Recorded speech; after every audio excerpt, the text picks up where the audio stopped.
दोस्तों, मैं कमांडर सुधीर कुमार अपने YouTube चैनल कमांडर स्ट्राइक्स, जो कि पहले मेरा channel pulse beat of India के नाम से जाना चाहता था, मैं आपको बताना चाहूँगा कि इस चैनल के माध्यम से मैं क्या करना चाह रहा हूँ और क्या मैंने अभी तक करने की कोशिश करी है। कमांडर स्ट्राइक्स भारतवर्ष के हर एक वर्ग को महसूस करना चाहती है। उनकी जो इश्यूज़ हैं, जो प्रॉब्लम्स हैं, उनका सॉल्यूशन और समाधान किस तरीके से ढूंढना चाहिए और सरकार के समक्ष, चाहे तो स्टेट गवर्नमेंट की सरकार है या सेंट्रल गवर्नमेंट की सरकार है, उसके समक्ष किस तरीके से रखना चाहिए, या कुछ ऐसे मूलभूत आपकी आवश्यकताएं हैं जिनको एक डिस्ट्रिक्ट एडमिनिस्ट्रेशन को या म्यूनिसिपैलिटी को उसमें ध्यान देना चाहिए और उन आवश्यकताओं को उन्हें पूरा करना चाहिए। तो ऐसे सभी इश्यू जो भारतवर्ष को एक तरह से प्रगति प्रदान करेंगे एक विकसित भारत बनने के लिए 2047 तक, जैसा कि एक बहुत ही ग्रैंड विजन हमारे आदरणीय प्रधानमंत्री जी श्री नरेंद्र मोदी जी ने देखा है। हम सभी कर्मठ होकर भारतवर्ष के इस विजन को एक मिशन मोड में रहकर हम काम करेंगे। युवा हमारी सबसे बड़ी शक्ति है। युवा के जितने भी पहलू हैं, आज युवा जिज्ञासा से भरा हुआ है। आज युवा की जो एस्पिरेशंस हैं वो सबसे ज़्यादा हैं और वो उन सभी ऊंचाइयों को प्राप्त करना चाहते हैं वो जहाँ भी धरती के कोने पर उनको मिल सकती है। वो भारतवर्ष में उन सभी संभावनाओं को खोज रहे हैं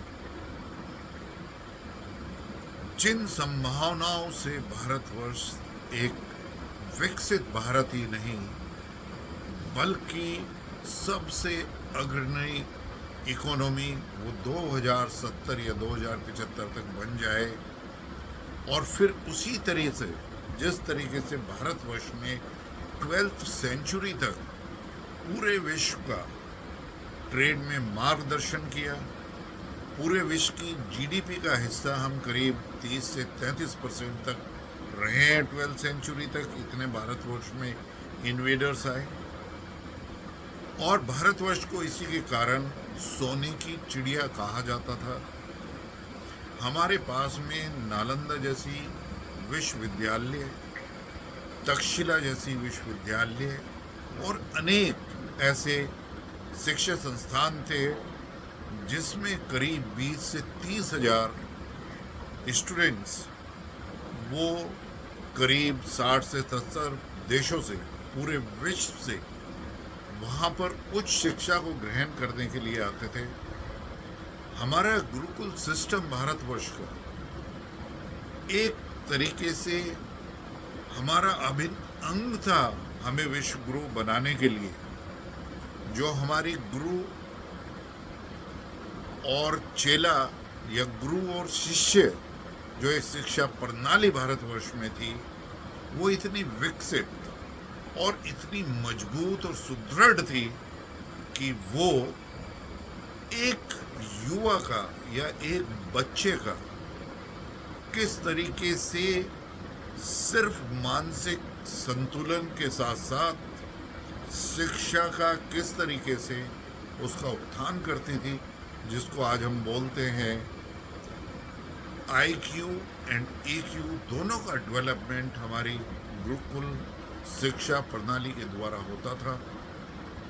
और उसका जो प्रभाव था उसके कारण सभी युवा और सभी लोग भारतवर्ष में वो एक ethical way of life lead करते थे और सोसाइटी में एक सामंजस्य था जिसमें सोसाइटी में सभी मिलकर एक दूसरे का साथ देकर एक दूसरे की मदद करके आगे बढ़ाने का काम करते थे, जिसकी वजह से हमारा जो वातावरण था, हमारी जो सोसाइटी थी, वो एक धर्म के अकॉर्डिंग चलती थी, और वो धर्म है सनातन धर्म।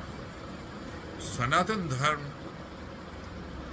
सबसे प्राचीनतम एक धर्म है, एक वे ऑफ लाइफ है, एक हमारा प्राण है भारतवर्ष का। जब भारतवर्ष में सनातन धर्म के अंतर्गत जिस तरीके से हिंदू वे ऑफ लाइफ वो पूरे भारतवर्ष में और प्राचीन टाइम से शुरू हुई, उसी के कारण ऐसा हुआ कि हमारी जो सभ्यता है वो सिर्फ एक सबसे पुरानी सभ्यता है जो सरवाइव कर सकी। बाकी सारी सभ्यताएं विश्व से लुप्त हो गई, और उसका कारण था कि धर्म को रिलीजन में मत जोड़िए आप।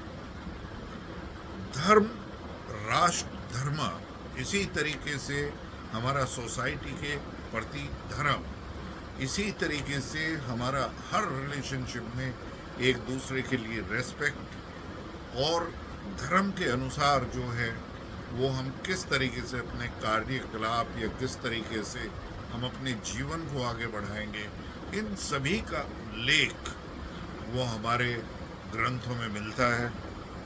भारतवर्ष एक ऐसा देश है जहाँ पे जो हमारे वेद लिखे गए हैं सेकेंड या थर्ड सेंचुरी में, उस टाइम पर वेस्ट के अंदर तो ना तो कोई लैंग्वेज थी, ना उनको लिखना आता था, ना बोलना आता था। तो ये जिस तरह से वेदों के साथ फिर हमारे उपनिषद, हमारी गीता का ज्ञान, और इसी तरीके से जो हमारी शिक्षा प्रणाली थी, या हमारा जो एक जीवन व्यापन करने का जो एक तरीके से वेल बीइंग ऑफ लाइफ, जो एक योगा बेस्ड, और उसी तरह की सारी ऐसी पद्धति जो चिकित्सा की थी कि उससे आप एक बहुत ही सुख से भरी जिंदगी को लीड करते थे, उसका व्यापक करते थे। तो इन सभी चीज़ों को हमें भूलना नहीं चाहिए। वो यूथ को आज भी उसमें इतनी शक्ति है कि वो उसको आगे बढ़ाने के लिए सक्षम है, और यही कारण है कि भारतवर्ष का जो उत्थान अब हो रहा है, भारतवर्ष जिस तरीके से विकसित भारत की तरफ अग्रसर हो रहा है, उसमें आप देखेंगे कि भारतवर्ष एक ऐसा देश है जहाँ पर टेक्नोलॉजी एडेप्शन वो बहुत ही फास्ट होता है। वो आप सभी ने देखा है कि किस तरीके से कंप्यूटर्स में हमने 90s, 70s, 80s में किस तरीके से हमने पूरे विश्व में अपनी पताका को फहराया। सॉफ्टवेयर डिज़ाइंस में, सॉफ्टवेयर बनाने में किस तरीके से विश्व में हमने अपनी पताका लहराई। सिलिकॉन वैली हो या विश्व के जितने भी ऐसे संस्थान हैं, या 500 टॉप फॉर्च्यून कंपनी जो पूरे विश्व की हैं, उसमें जिस तरीके से भारतवासियों का योगदान रहा है, उन सभी को देखते हुए ये कहना है कि भारतवर्ष टेक्नोलॉजी एडेप्शन में बहुत ही अग्रणीय है, और ये हमारे अंदर एक इनबिल्ट कैपेबिलिटी है, हमारा इंटेलेक्ट है, जो हमारे एक जीन में, हमारे डीएनए में आता है, जो हमारे महर्षि या जो हमारे फोरफादर्स थे उन्होंने हमें सिखाया है। और उसी को, उसके साथ साथ हम अपना जो एक हमारा सिविलाइजेशनल वैल्यू सिस्टम है, उसको भी हम साथ के साथ बढ़ावा दे रहे हैं। उसकी सारी अच्छी चीज़ों को हम उसी में इनकॉर्पोरेट करके एक holistic personality development, integrated personality development को हम आगे बढ़ा रहे हैं। और जो हमारा युवा है आज, वो हमारा सबसे बड़ा एक डेमोग्राफिक डिविडेंड ही नहीं, ये भारतवर्ष के मार्गदर्शन करने के लिए, भारत को विकसित बनाने के लिए, भारत की सोसाइटी को बिल्कुल ही एक एथिकल सोसाइटी बनाने के लिए यहाँ पर वेल बीइंग को फोकस रखते हुए ये हमारा युवा आगे बढ़ रहा है, तो एक तरीके से जो एमर्जिंग मॉडर्न टेक्नोलॉजीज हैं उन्हीं को साथ साथ सिविलाइजेशनल वैल्यू सिस्टम को साथ में लेकर जो अपनी पर्सनैलिटी का निर्माण कर रहा है, तो उसमें आईक्यू और ईक्यू का दोनों का मिश्रण है। और उसमें हमारा सोशल क्यूटेंट जो एक हमारी एक सोसाइटी बनती है, जो हमारा समाज बनता है, जो एक अच्छे समाज का निर्माण होता है, तो उसमें जो युवा हैं वो अपना कंट्रीब्यूशन दे रहे हैं। और इसी का कारण है, यदि आप देखेंगे कि भारतवर्ष की जो प्रगति का इतिहास है वो भारत में अब एक तरीके से रिपल इफेक्ट भारतवर्ष में हो रहा है।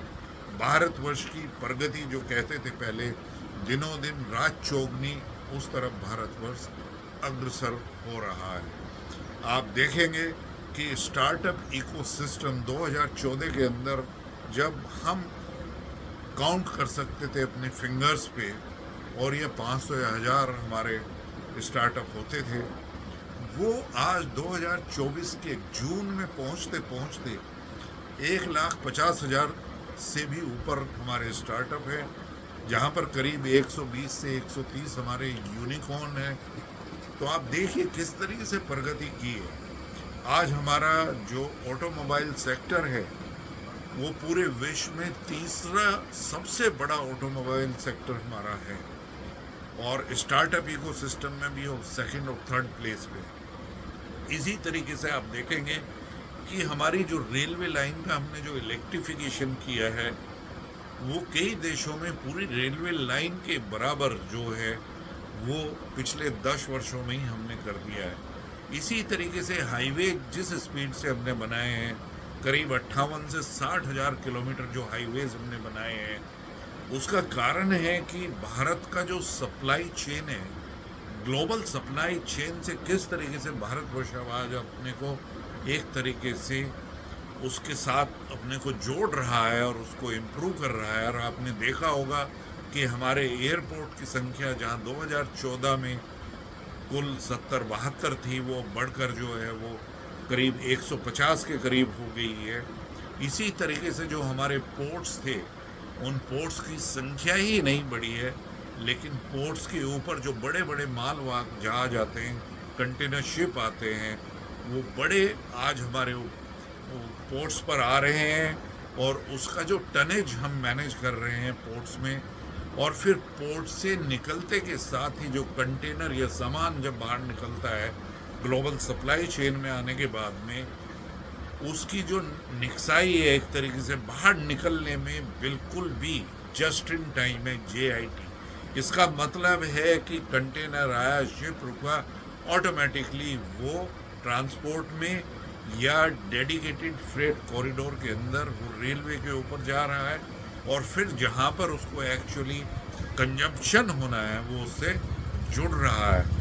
तो इस तरीके से भारतवर्ष का जो सप्लाई चेन मैकेनिज्म था, जिस पर हमारी कॉस्ट करीब 14% विश्व में सबसे ज़्यादा होती थी, आज उसकी कॉस्ट को हमने घटाकर 10% से कम कर दिया है। और हमारा पूर्णतः ये प्रयास चल रहा है कि हम ग्लोबल सप्लाई चेन में अपना जो हमारा खर्चा आता है उसको हम 7 या 7.5% के करीब ले आएं।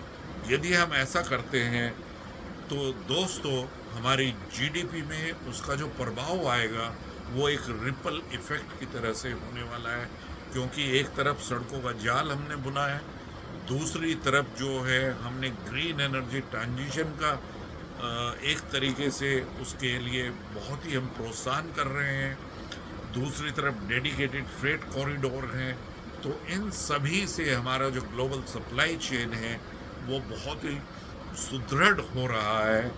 और आप देखेंगे कि भारतवर्ष में निवेश किस तरीके से बढ़ता जा रहा है। आपको हर्ष का विषय है, और मैं आपके साथ में शेयर करना चाहता हूँ कि लास्ट वीक के अंदर ही हमारे जो फॉरेन रिजर्व है वो करीब $12 बिलियन से बढ़े। तो दोस्तों आप देखेंगे कि इतने बढ़ने से हमारा जो फॉरेन रिजर्व है वो आज पता कितना हो गया है, वो करीब हो गया है 704 US dollars billion. 704 billion US dollars हमारे फॉरेन रिजर्व हो गए हैं। इसी तरीके से एफपीआईज, फॉरेन पोर्टफोलियो इन्वेस्टमेंट जिस तरीके से भारतवर्ष में आ रहे हैं, एफआईआईज जिस तरीके से भारतवर्ष में आ रहे हैं, और जिस तरीके से भारत के शेयर मार्केट में पूरे विश्व का एक तरीके से विश्वास जागा है, तो आप देखेंगे पिछले 2-3 साल में हमारा जो शेयर मार्केट का कैपिटलाइजेशन है वो डबल से ज़्यादा हो गया है। पहले हमारा शेयर मार्केट भारतवर्ष की जीडीपी से नीचे ही चलता था। तो पहले हमारे शेयर मार्केट के कैपिटलाइजेशन ने हमारी भारतवर्ष की जीडीपी के बराबर आया, और अब जीडीपी को पीछे छोड़कर उसने एक छलांग लगा दी है, और वो करीब 5.5 ट्रिलियन यूएस डॉलर्स का हमारा शेयर मार्केट का कैपिटलाइजेशन हो गया है।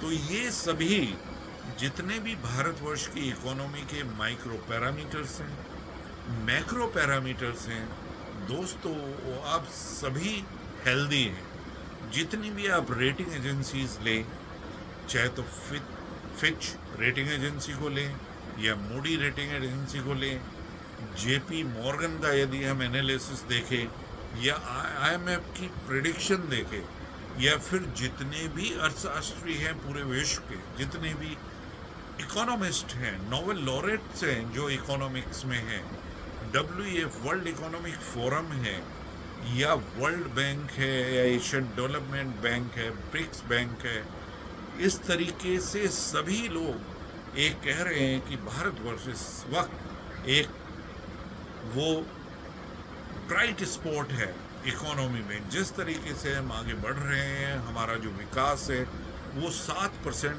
प्लस हो रहा है। तो अभी हमारे युवाओं को, और मैं सभी बिजनेसमैन को सिर्फ एक ही बात कहना चाहूँगा कि हमारे जो बिजनेसमैन हैं उनको भारतवर्ष में इन्वेस्टमेंट बढ़ाना चाहिए, जॉब का निवारण करें, और जॉब का निवारण करने के लिए, जॉब की संख्या बढ़ाने के लिए मैं कहना चाहूँगा कि जो टॉप ब्रैकेट, जो आपका 1% टॉप मोस्ट ब्रैकेट है, उसकी सैलरी को आप कुछ थोड़ा कम करिए और नीचे की तरफ बैंडविड्थ को बढ़ाइए। और जब नीचे की बैंडविड्थ बढ़ेगी तो ज़्यादा लोगों को आप जो है ना वो काम पर लगाइए।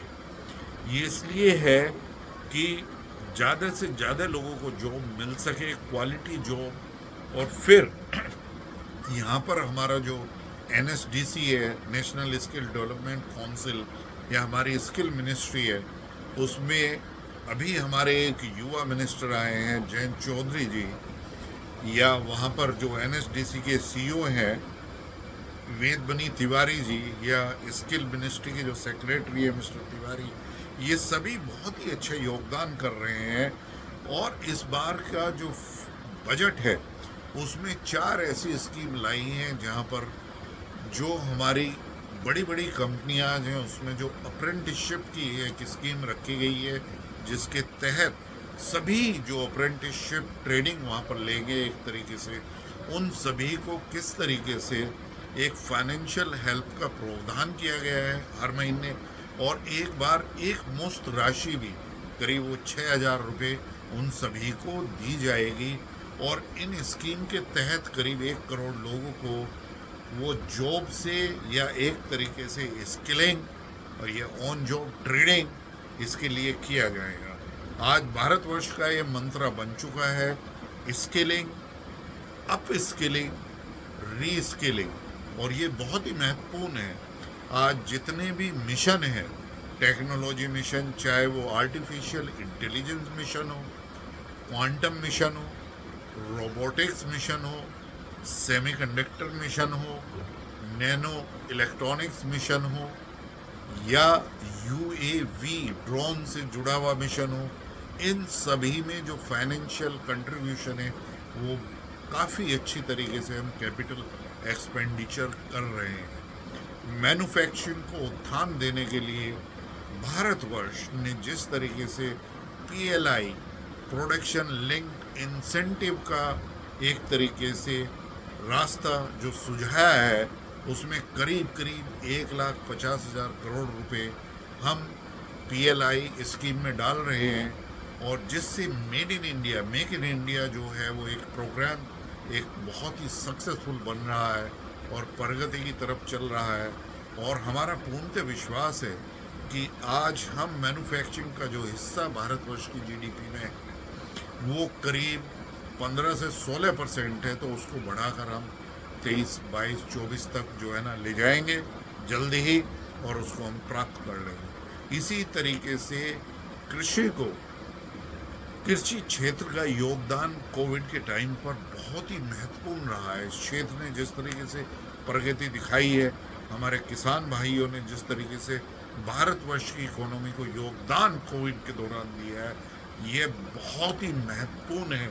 इसकी वजह से भारतवर्ष की गवर्नमेंट ऑफ इंडिया ने जिस तरीके से जो एक राशन 80 करोड़ लोगों को दे रहे हैं पिछले 3-3.5 साल से, और आगे भी 5 वर्षों तक देंगे, इसका विश्व के अंदर सबसे बड़ा उदाहरण है। और ये पॉसिबल हुआ है क्योंकि हमारे किसान रात दिन जिस तरीके से वो प्रोडक्टिविटी को बढ़ा रहे हैं, उससे भारतवर्ष की प्रगति में सबसे बड़ा योगदान है। पैसा अनाज को रिप्लेस नहीं कर सकता था। वो सारे देश विश्व के फेल हो गए हैं कोविड के दौरान, लेकिन भारतवर्ष ने बहुत ही अच्छी तरीके से कोविड के टाइम को मैनेज किया है। अनाज को देकर जिस तरीके से लोगों को एक तरीके से कैश इंसेंटिव ना देके, और उसमें एक्सटर्नल डेट को ना बढ़ाकर जिस तरीके से अपने घर का अनाज अपने ही लोगों को विस्तृत करके जो योगदान किया है, उसका ये हुआ है कि करीब करीब 250-260 मिलियन हमारे जो पुअर हैं वो नीचे से उठकर नियो मिडिल क्लास के अंदर आ गए हैं। ये जो नियो मिडिल क्लास है, ये एक तरीके से हमारी पर कैपिटा जीडीपी को आगे बढ़ा रही है। इंटीग्रेटेड डेवलपमेंट में जो गरीब है उनकी अमीरी बढ़ रही है, लेकिन मैं साथ के साथ यहाँ पर ये भी मानता हूँ कि हमारी जो अमीर लोग हैं, जो यूनिकॉर्न हैं, या जो एक टॉप 1% या 0.5% लोग हैं, वो ज़्यादा अमीर हुए हैं अभी। और एक तरीके से इनइक्वलिटी भारतवर्ष में जो गरीब है और उनके बीच में ज़्यादा बढ़ी है। लेकिन मुझे पूर्णतः विश्वास है कि जिस तरीके से गवर्नमेंट की स्कीम चल रही है और जिस तरीके से हम आगे अग्रसर हो रहे हैं, इनइक्वलिटी घटेगी। और जो इंक्लूसिव डेवलपमेंट का जो एक तरीके से मंत्र हमारे आदरणीय प्रधानमंत्री जी ने दिया है, उसका अब असर हमारी इकोनॉमी पर दिखता जाएगा। और मुझे पूर्णतः विश्वास है कि जिस तरीके से मैंने अपनी किताबों में भी लिखा है, जो तीनों की तीनों किताबें एक तरीके से नंबर 1 बेस्ट सेलिंग बन गई है। वो फर्स्ट थी इंडिया ट्रांसफॉर्मिंग, जो मैंने 2017 में रिलीज़ हुई मेरी बुक। उसके बाद में इंडिया 20 ट्रिलियन इकोनॉमी बाई 2035-40, जिसको 2018 में रिलीज हुई। और उसके बाद में अभी ये विकसित भारत बाई 2047, उसको अभी मई के अंदर है, और तीनों बुक ही नंबर 1 बेस्ट सेलिंग अमेजोन पे हो गई है।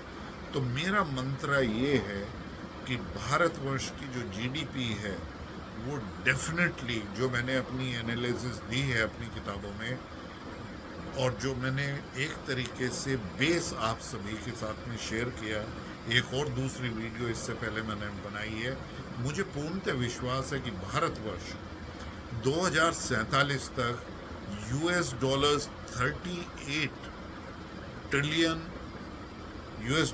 की इकोनॉमी हर हालत में बन जाएगा। हमारी जो पर कैपिटा जीडीपी है वो हर हालत में 25 से 30 हजार $US के आसपास पहुंच जाएगी।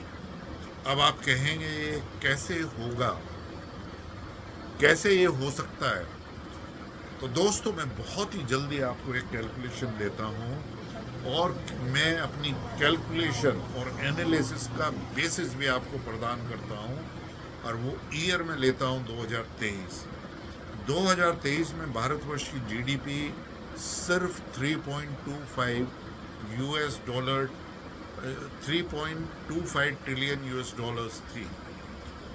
इससे यदि आप देखें अभी जो हमारा रिपल इफेक्ट आया है और जिस तरीके से हमारी इन्फ्लेशन जो डबल डिजिट में रहती थी यूपीए टाइम 2004 से 2014, अब हम उसको 6% हमारा एवरेज है 2014 से जून 2024 तक का। तो पहले जो हम डेप्रीशिएशन करते थे रुपये का, अपने रुपए का जो डेप्रीशिएशन करते थे उसका एवरेज हर साल जो है वो 3.5 के करीब होता था, लेकिन अब इन्फ्लेशन कम हो गया है तो उससे रुपये का जो डेप्रीशिएशन है वो 1% पे आ गया है।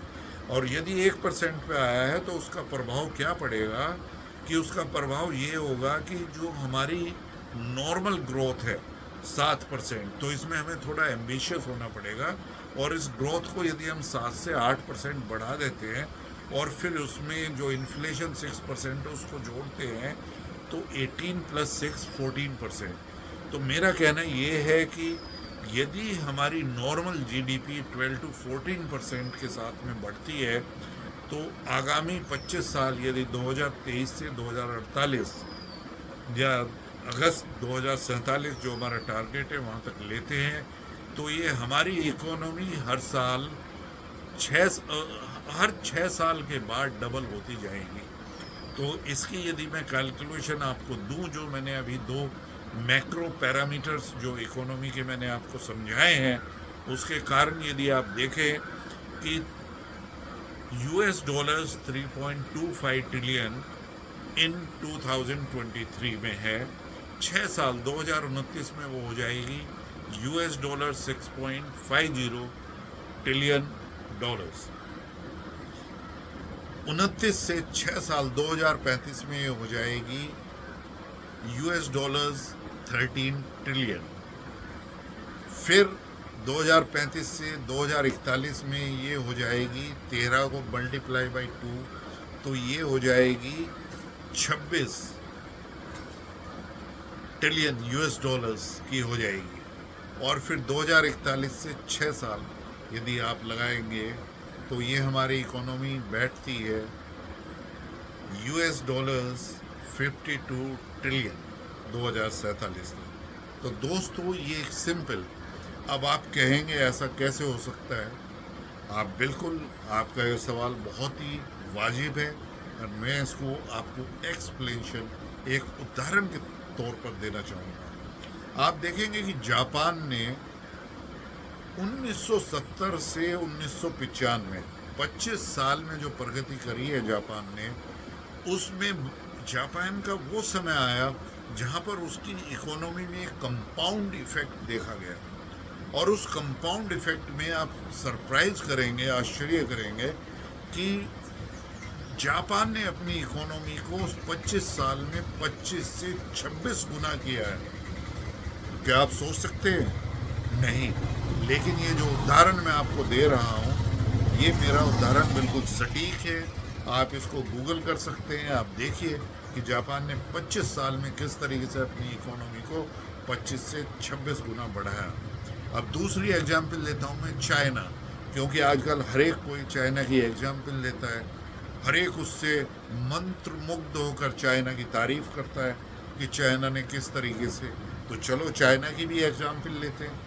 चाइना 1995 से और 2020 तक, इन 25 वर्षों में चाइना ने अपनी इकोनॉमी को 20 से 22 गुना बढ़ाया है दोस्तों।